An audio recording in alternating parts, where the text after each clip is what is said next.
The Warriors just found their secret weapon tonight in a dominant performance over the Los Angeles Clippers to improve to 4-1 so far on the season, leaving Steph Curry and the rest of Dub Nation, including myself, very, very content. What's going on, everybody? I'm Houston Bo. You're watching Warriors Digest, and that's exactly what it was tonight, folks. A dominant performance for the Golden State Warriors, improving to 4-1. You see right there the overalls so far for both teams. Clippers dropped to 2-2. Golden State Warriors improved to 4-1. We're getting this video out so quick that Google didn't even have time to change the records for the teams. As we continue to do that as the season moves forward, we'll remind you guys to hit that subscribe button. Around 2/3 of you guys that watch these videos are not subscribed. The easiest way to support us here on the channel, easiest way for you guys to never miss out on a video. It's free, doesn't cost you anything. It's a great reminder for you guys, especially as the season continues to move forward. This is going to be a heck of a fun season, and I'm very much looking forward to seeing how it all plays out. And it is certainly playing out how we would like it to so far. Warriors, we said through these first couple games, we wanted to be either 3-2 or 4-1. Optimistically, we were rooting for 4-1. That's exactly where we are through 5 games, sitting at 3rd place in the Western Conference, but just below the 2 undefeated teams in the San Antonio Spurs and the Oklahoma City Thunder. Let's talk Game 5 takeaways. First things first, Quentin Post might be the secret weapon for this Golden State Warriors team. And why is that? That seems a little dramatic to say that all of a sudden Quentin Post can bolster himself into this role, right? But I do think he could be special. And I do think that he plays a style of basketball that fits so perfectly with this Warriors organization.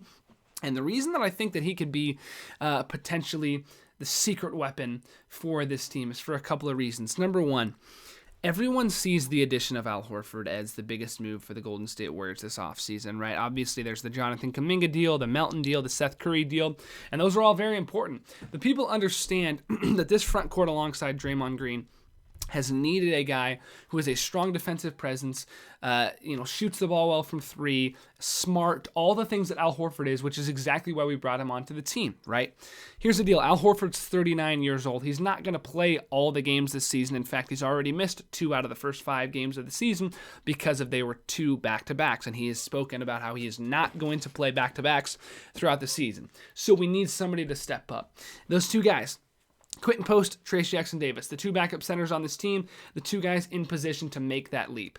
Quentin Post tonight clearly put on display, hey, I am going to be the player that is filling that position. And I tell you what, if Quentin Post can play even a percentage of the way that he played tonight, he is going to fit that role perfectly. And obviously everyone's going to talk, we'll get to the box score in a second, everyone's going to talk about the 3-point shooting from Quentin Post, but we've known that he can do that. What I saw from Quentin Post was a commitment to stopping Ivica Zubac in this game tonight on the defensive end. And through the first quarter, Zubac had done essentially nothing when Quentin Post guarded him. And I'll tell you this, why in the world Quentin Post didn't touch the floor in the second quarter is completely beyond me. I have been a Steve Kerr defender since day one, but the rotations in the second quarter were absolutely abysmal. But that's not necessarily a bad thing. As much as it is important to win these games at the beginning of the season, it is also very important to get rotations and lineups out there that we go, oh, okay, that's not it. That allows us to check things off and say, hey, that's not a 5-man lineup on the floor that we want. So as much as it sucks to watch this trial and error early on in the season, understand that it is very important to understand how we can optimize our lineups to the best position possible. Quentin Post clearly staking out his claim right now that, hey, I want to be a guy in that rotation. He started tonight, had a great first quarter, and then a great second half as well. Player of the night, for sure, Quentin Post. I was very impressed with his play. Same thing that goes, we just kind of touched on point number 2. We're figuring out the rotations, right? We're figuring out where guys work well next to each other. It's very clear that Will Richard and Kuminga, when they're on the floor together, they have a little bit of a young duo. Some very nice actions with both of them on the floor. It's very clear, obviously, that Steph and Dre, those 2 guys need to be on the floor together. Jimmy Butler and Kuminga, they mesh pretty well together.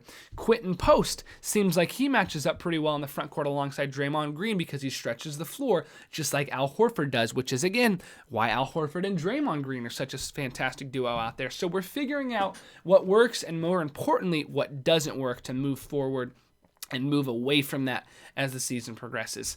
Jimmy Butler looks excellent. We're going to take a quick peek at the box score. Then we'll come back to this page. But look at that. Jimmy Butler through 32 minutes tonight, 75% from the field, 75% from three. Didn't even shoot any free throws tonight. Was a plus 20 and scored 21 points with 5 rebounds and 5 assists. Like, he is doing everything that we're asking of him. He looks as good as he ever has in a Warriors jersey. Very excited to see him playing so well. This is the best defensive game we've played so far. 32 points the Clippers scored in the second half. Not in a quarter. 32 points in the second half scored by the Clippers.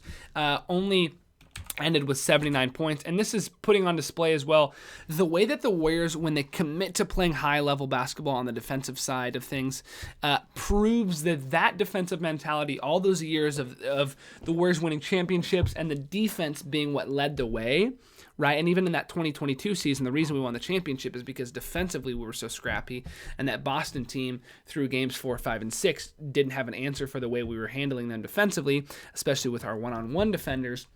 Right? We're starting to see that a little bit again. You saw that mentality tonight of, hey, we're going to commit to playing high-level basketball on the defensive side of things. Once we got the rotations figured out a little bit in that second half, it was clear that defensively the Clippers were outmatched. We had them down pat. The second quarter was ugly. Harden and Zubac were getting everything that they could have possibly wanted. Kawhi had a decent night as well, but second half rolls around. Classic Warriors third quarter. We pull away. Steph doesn't even have to play that many minutes, apologies. As a communications writing major in college, I have to correct myself on grammar. Cleaning up turnovers. Much better tonight as far as turnovers go, something that we've really struggled with over the last many seasons. And then tonight you only have 13, which again, you'd still like to probably be under that, be closer to that 8 to 12 mark a night, but 13 you're not going to be too upset about. And then, last thing to clean it up, the young guys continue to improve. Podziemski, Moody had 2 more good nights. Tonight, Kuminga continues to look solid. When we look at this box score, first things that stand out to you, Quinten Post, 4 threes on the night, plus 34 box score, plus minus.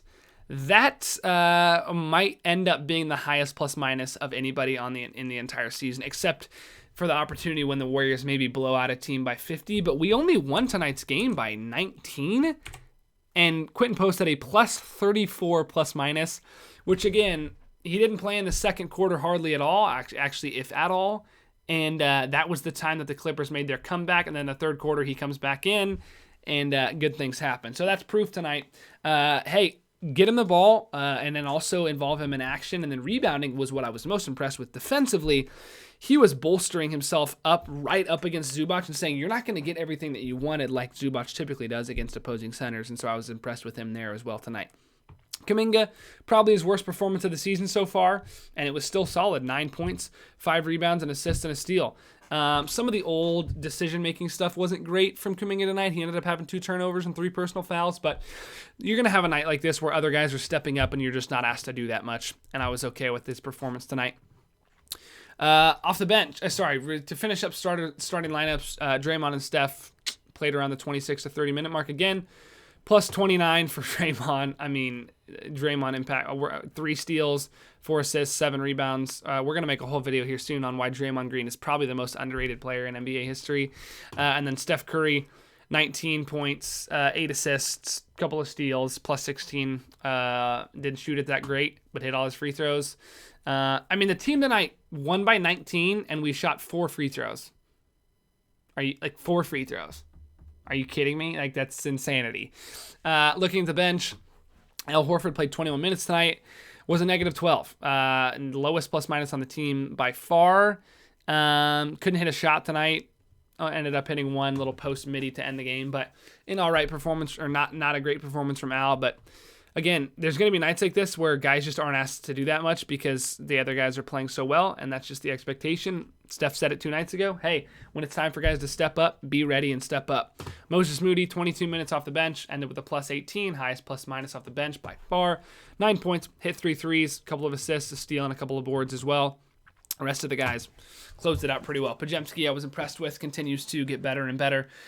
This team feels ready for this season. I feel like this team is sort of starting to develop its vision for what it wants to be this season. At the beginning of the year, you're sort of trying to work things out a little bit and settle into, okay, what exactly is the the makeup of this team?